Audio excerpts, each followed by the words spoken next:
2024-এ যে নির্বাচনটা হলো সেখানে যদি ফ্রি অ্যান্ড ফেয়ার ইলেকশনও হতো, আওয়ামী লীগের বিরুদ্ধে লড়ার মতো কিন্তু খুব একটা শক্ত দল ছিল না, কিন্তু সেখানে তারা ফ্রি অ্যান্ড ফেয়ার দেওয়ার সাহস পেল না কি জন্য সেটা তাদের অভ্যন্তরীণ ব্যাপার, এবং কেয়ারটেকার তারা দেওয়ার সাহস পেল না কেন সেটাও তাদের ব্যক্তিগত ইস্যু। সরকার কি হবে এটা নিয়ে কিন্তু কোনো আকর্ষণ ছিল না, প্রধানমন্ত্রী কি হবে এটা নিয়ে কোনো আকর্ষণ ছিল না, নির্বাচন আগেই জানা হয়ে গেছে। তাহলে আপনি কিরকম নির্বাচনের আয়োজন করলেন এবং কিরকম গণতান্ত্রিক ব্যবস্থা প্রণয়ন করলেন? আমাদের দেশের নির্বাচন কমিশন তো মেরুদণ্ডই নাই।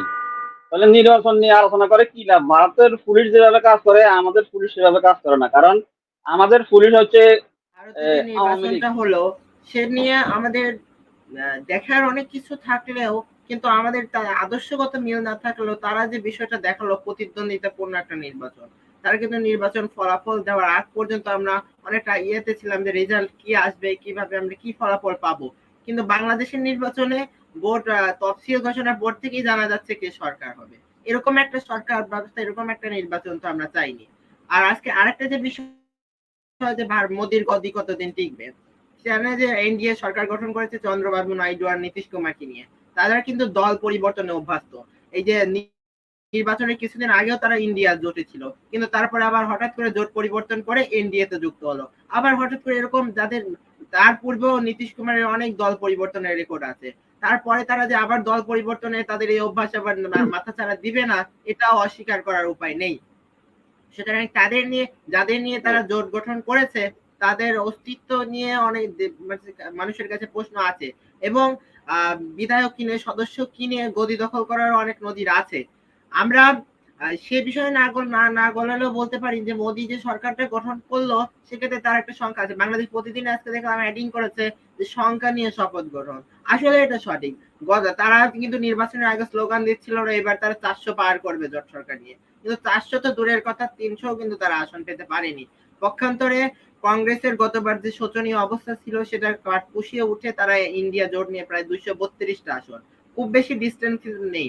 এরকম ডিস্টেন্স থাকলে বিরোধীদেরও যেরকম একটা শক্ত অবস্থান থাকে, সরকারি দলেরও তাদের একটু ভীতি থাকে যে বিরোধী দলের কাছে আমরা যে কোনো মুহূর্তে আহত হতে পারি, বিরোধী দলের আমরা সমালোচনার মুখে পড়তে পারি। কিন্তু যেখানে দেখা যায় 99% আপনার নিজের অধীনে আছে, 262 জন নিজের দলের, বা স্বতন্ত্র সাজিয়ে 62 জনকে আনলেন, তারাও আপনার নিজের দলেরই কিন্তু স্বতন্ত্র সেজে আসলো, তাহলে সেক্ষেত্রে সমালোচনা করার মতো কেউ থাকে না, কোনো গঠনমূলক কোনো কার্যক্রম সেখানে পরিচালনা হতে পারে না।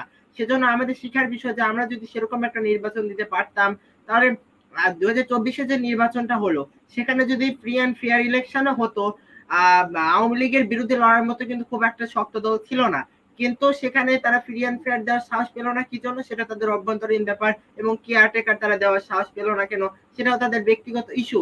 কিন্তু কেয়ারটেকার দিয়ে 1991 ভালো নির্বাচন হয়েছে, 96 শুরুটা খারাপ হলেও কেয়ারটেকার দিয়ে যে 96 দ্বিতীয় নির্বাচন হলো সেটাও ভালো হয়েছে, 2001-এর নির্বাচনটাও ভালো হয়েছে, 8-এর নির্বাচন কেয়ারটেকার দিয়ে যে নির্বাচনগুলো করা হয়েছে ভালো হয়েছে, এবং 1996 প্রথম কেয়ারটেকারের জন্য আন্দোলন শুরু আওয়ামী লীগই করেছিল, কিন্তু পরবর্তীতে কি জন্য তারা 2012-তে এসে সেটাকে বাতিল করে দিল, এবং বারবার ইস্যুতে তারা বলে এই কেয়ারটেকার ব্যবস্থা সংবিধান বাতিল করেছে। আরে সেই সংবিধান কার অনুগত ছিল সেগুলো আপনার চিন্তা করা উচিত। সেরকম আমরা যদি এরকম একটা নির্বাচন আয়োজন করতে পারতাম যেখানে সাধারণ মানুষের অংশগ্রহণ থাকতো এবং সাধারণ মানুষ স্বতঃস্ফূর্ত ভাবে ভোট দিতে পারতো এবং বিরোধীরা একটা শক্ত অবস্থান নিয়ে দাঁড়াতে পারতো, তাহলে মানুষের সেই সংসদের প্রতি, সেই সরকারের প্রতি, সেই এখানকে যে সিদ্ধান্ত আসুক তার প্রতি আকর্ষণ থাকতো। কিন্তু বর্তমানে যে নির্বাচনটা হলো 7ই জানুয়ারি সেখানে কিন্তু মানুষের সরকার কি হবে এটা নিয়ে কিন্তু কোনো আকর্ষণ ছিল না, প্রধানমন্ত্রী কি হবে এটা নিয়ে কোনো আকর্ষণ ছিল না, নির্বাচন আগেই জানা হয়ে গেছে। তাহলে আপনি কিরকম নির্বাচনের আয়োজন করলেন এবং কিরকম গণতান্ত্রিক ব্যবস্থা প্রণয়ন করলেন? আর এরকম গণতান্ত্রিক ব্যবস্থা প্রণয়ন হয়েছে জন্যই সমস্ত কাজ এরকম লাগাম ছাড়া, আপনার যা ইচ্ছে তাই সেরকম খুশি লকে বসাবেন, আপনার যাচ্ছে তাই কার্যক্রম করবেন, কিন্তু প্রতিবাদ করার কেউ নাই। কারণ দেশের একটা গঠনতন্ত্রে প্রতিবাদ করার প্রধান দাবি হচ্ছে বিরোধী দলের সংসদ, কিন্তু সংসদে প্রতিনিধি নাই, রাজপথে আপনি যতই করেন। আর বর্তমানে বিরোধী দল কিন্তু আচ্ছা আমি শেষ করি। বর্তমানে বিরোধী দল কিন্তু তাদের ইচ্ছে মতো জনগণ যতটা চাচ্ছে ততটা আন্দোলন কিন্তু রাজপথে দেখাতে পারছে না, সে কারণেই সরকারি দল তারা 24 সালে তারা তাদের পতন ঘটাতে পারেনি, এবং বিরোধী দল যদি মানুষকে আরো সম্পৃক্ত করতে পারতো ক্ষেত্রে তারা সফল হতে পারতো। আজকে যে বিষয়টা যে ভারতের মোদী, সেই মোদীর গদি আশা করি যে তারা ঠিক পারে, কিন্তু সরকার টাকা দিয়ে বিধায়ক কিনে সদস্য কিনে নির্বাচন করার নজির কিন্তু কম নেই। আর চন্দ্র বাবু নাইডু এবং নীতিশ কুমার তাদের দল পরিবর্তনের রেকর্ড বারবার আছে। তারা কতক্ষণ এনডিএ তে টিকবে এটাও একটা ভাবার বিষয়। আর তাদের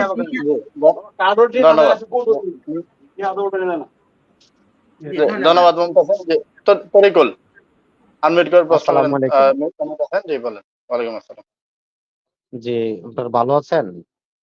জি ভালো আছি বলেন যে আমি বলতে চাচ্ছি যে আজকে যে আপনি শিরোনাম করছেন ইন্ডিয়ান নির্বাচন, এখানে প্রশ্ন কথা হলো ইন্ডিয়ান নির্বাচন যদি ফ্রি অ্যান্ড ফেয়ার হয়, আমি ধরে নিলাম ফ্রি অ্যান্ড ফেয়ার হইলো, কিন্তু বাংলাদেশ নির্বাচন তো কোনো সময় ফ্রি অ্যান্ড ফেয়ার হয় নাই। তো ইন্ডিয়া তো এই পর্যন্ত বাংলাদেশের নির্বাচন নিয়ে কোনো কথা বলে নাই যে বাংলাদেশের নির্বাচন সুষ্ঠু হয়েছে। এ কথা ইন্ডিয়া কোনোদিন বলে নাই যে গত নির্বাচন যে হয়ে গেল। এখন আমার সবচেয়ে বড় কথা হলো যে ইন্ডিয়ান নির্বাচন নিয়ে যদি আমরা প্রশ্ন করি যে বাংলাদেশে ইস্যুর কোনো অভাব নাই। বেনজির, হুম। আজিজ, তারপরে এমপি আনার, এরপর গতকালকে পুলিশকে হত্যা করলো, আবার দেখলাম কোন জায়গায় থানা ঘেরাও করলো। এগুলা তো ইস্যু কি তলে পড়ে যাচ্ছে না? এই সমস্ত ঘটনা নিয়ে সেরে আমাদের দেশ নিয়ে তো আমাদের চিন্তা করতে হবে, আমাদের দেশ কিভাবে চলবে এটা নিয়ে তো আমাদের চিন্তা করা উচিত। ইন্ডিয়া নিয়ে তো আমাদের চিন্তা করা এত, আমার দৃষ্টিতে এত চিন্তা করা উচিত না। মারুফ রাজু ভাইয়ের কাছে আমার এই ব্যাপারে কথা বলার জন্য আমি মারুফ রাজুর কাছে বিশেষ করে অনুরোধ করছি, আমাদের দেশটা কিভাবে চলবে, আমরা কিভাবে দেশ চালাইতে পারি এটা নিয়ে একটু কথা বলার জন্য। ধন্যবাদ। আসসালামু জি, আলাইকুম। ধন্যবাদ মনির আনমিউট করেন জি ধন্যবাদ এনাম ভাই এবং মারুফ স্যার, আসসালামু আলাইকুম। ভারতের নির্বাচন কমিশনার যতটুকু শক্তিশালী, আমাদের দেশের নির্বাচন কমিশন তো মেরুদণ্ডই নাই।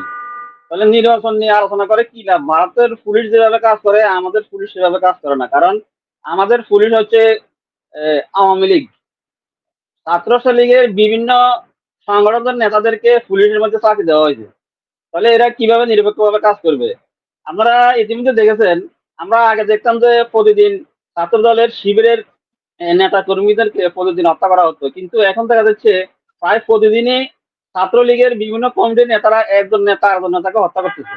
এবং আপনার খবর দেখেছেন যে থানা ঘেরাও করতে অ্যারেস্ট করে নেওয়া যাওয়ার কারণে থানা ঘেরাও করেছে এবং ওইখানে অনেক পুলিশ আহত হয়েছে। তাহলে এইভাবে যদি চলতে থাকে ওদের ভবিষ্যতে কি আমলি আমলে কামড়াকামড়ি করে দেশে কি গৃহযুদ্ধ হতে পারে কিনা? ধন্যবাদ। জি ধন্যবাদ আবু মুসা আনমিউট করতে হবে ধন্যবাদ ভয়েস অফ পিপলের প্রিয় সম্মানিত সঞ্চালক নামুল্লক মনির ভাই, তার আপনাকে সহ ক্যাপ্টেন মারুফ স্যার আছেন, আমার পক্ষ থেকে সালাম, আসসালামু আলাইকুম ওয়া রাহমাতুল্লাহি ওয়া বারাকাতুহু। আমি মারুফ স্যারের কাছে একটা বিষয় আজকে জানতে চাই, একটু ক্লিয়ারলি বলবেন। আমরা বিভিন্ন বলতে ওইরকম অথেন্টিক খবর বা নিউজে পাই নাই। বিএনপির মহাসচিব বর্তমানে শুনতেছি কানাঘোষা হচ্ছে যে সালাউদ্দিন চৌধুরী যে ইন্ডিয়া যিনি আছেন বর্তমানে বিএনপি নেতা, উনাকে করা হচ্ছে। এটা এই নিউজটা আসলে কতটুকু সঠিক, আর যদি এটা সত্যি হয় তাহলে এটা বিএনপির জন্য বা বিএনপি দলের জন্য বা এটা কেমন হবে, ভালো হবে না এটা নেগেটিভ পজিটিভ কি হতে পারে, এটা প্রভাবটা কি পড়তে পারে দলের উপরে, এটা নিয়ে আপনি একটু কথা বলবেন। আর মারুফ স্যার ইন্ডিয়ার নির্বাচন নিয়ে কথা বলছেন। ইন্ডিয়া আমাদের এশিয়া মহাদেশের ভিতরে বৃহত্তম একটা গণতন্ত্র দেশ। তার মাধ্যমে আমি একটা বিষয় আমার ভালো লাগছে, ইন্টারেস্ট লাগছে, এটা আমি জানি না, তবে আপনার কাছে জানতে চাই। 4 মাসে প্রায় 7 দফা নির্বাচন হয়েছে ইন্ডিয়া। 7 দফা নির্বাচনের ভিতরে তাদের মধ্যে এখনো পর্যন্ত কোনো এরকম নিউজ হয় নাই যে ওখানে নির্বাচন চলাকালীন বা ভোট দেওয়ার কারণে হানাহানি, মারামারি, খুনাখুনি, এরকম কোনো নিউজ আমি দেখি নাই। আপনি এরকম কোনো নিউজ পেয়েছেন কিনা? আমাদের দেশে নির্বাচন হলেই তো মারামারি, খুনাখুনি, নিহত সংখ্যা অনেক বেড়ে যায়, যেমন সাধারণ উপজেলা নির্বাচন থেকে জাতীয় নির্বাচন অনেক বেড়ে যায়। আর আরেকটা যে বিষয় জানতে চাই, আমাদের 18 কোটি দেশের ভিতরে আমাদের নির্বাচন আসলে 25,000 গ্রেপ্তার হয়ে যায় নির্বাচনের আগেই। ইন্ডিয়া 120 কোটি জনগণের ভিতরে কত হাজার বা কত লক্ষ লোক গ্রেপ্তার হয়েছে নির্বাচনের আগে, এটা একটু আপনি বিস্তারিত বলবেন।